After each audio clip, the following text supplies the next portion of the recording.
Aprangsi di Fukarbi Live YouTube channel kelang doan abang pu abang pi abang ka ninga klongpen kardom nang cipi iglo kardom non bertang klongpen nang ponita. Sani sir,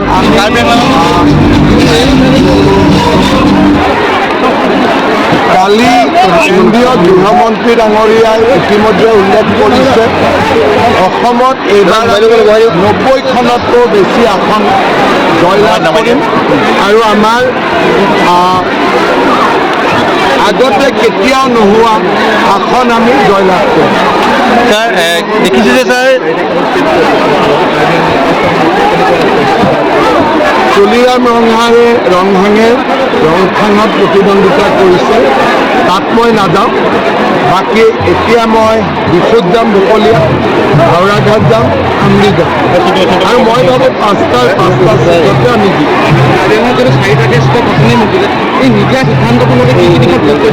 আমি অকণমান নতুন লোক আৰু যাক ticket দিয়া নাই তেওঁলোকে কাউন্সিলতো চেষ্টা কৰিব পাৰিব, তেনেকুৱা কথা নাই যে আমি বাহিৰত উলিয়াই দিছোঁ। আৰু ডক্টৰ নোমল মমিনকো আমি ৰাজ্যিক পৰ্যায়ত ভাল জেগা দিম।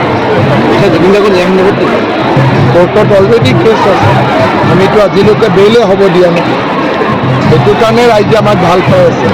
চেন্ট্ৰেল গুৱাহাটীত বিজয় গুপ্তাক টিকেট দিয়াৰ কাৰণে যুৱ প্ৰজন্ম অলপ সুবিধা হোৱা দেখা দুনিয়াৰ কংগ্ৰেছে মিয়াবিলাকক টিকট দিছে।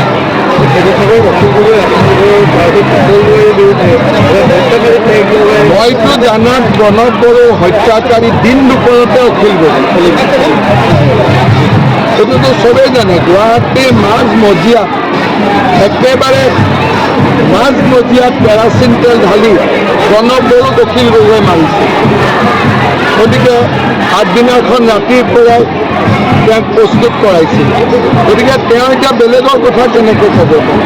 আৰু কুশলদৈতো প্ৰথম ইলেকশ্যন উঠা নাই, ডিমৰ ৰাইজে তেওঁক দুবাৰকৈ বিধায়ক পাতিছে, তাৰমানে তেওঁলোকে ডিমৰ ৰাইজক অপমান কৰিছে নেকি?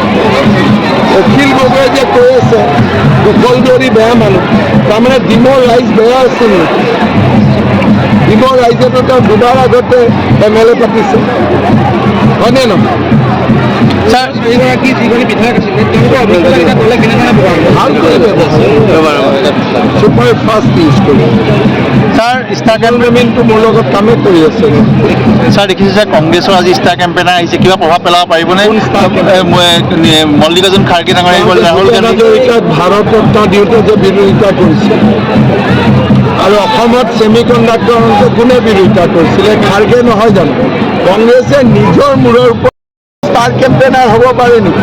সিহঁতে নিজৰ মূৰৰ ওপৰত নিজেই মাৰে, আমি মাৰিব নালাগে। হ'ব।